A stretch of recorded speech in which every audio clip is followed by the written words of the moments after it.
Buddhist आंबेडकरवादी जनतेला माझा एक प्रश्न आहे, उत्तर नक्की द्या.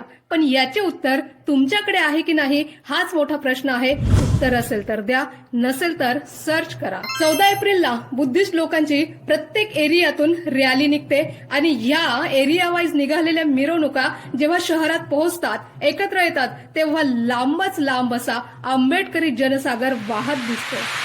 ही रॅली सुरू तर होते, पण संपते कुठे हेच कळत नाही, एवढी लांब असते.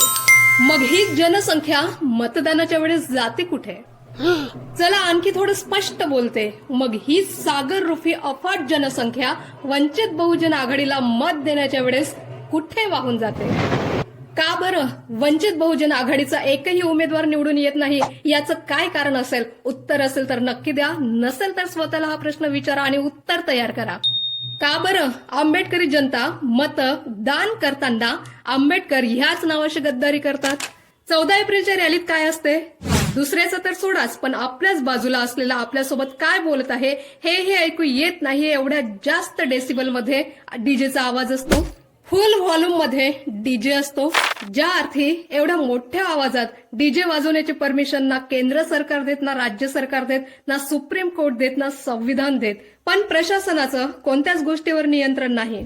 डीजेवर डान्स केला जातो, प्रत्येकाच्या चेहऱ्यावर स्माइल असते, प्रत्येक जण खुश दिसतात, एकंदरीत प्रत्येक जण हॅपीनेसच्या आकाशात स्टार सारखे चमकतात.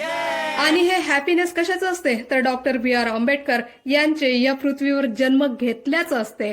मग वंचित बहुजन आघाडीला मत देताना हे चमकणारे तारे कुठे लुप्त होतात? का बरं वंचित बहुजन आघाडीला आपली सत्ता स्थापन करण्यापासून वंचित ठेवले जाते? आंबेडकर हे नाव तुम्हाला काय फक्त डीजेवर नाचण्यासाठी, एन्जॉयमेंट करण्यासाठीच पाहिजे का?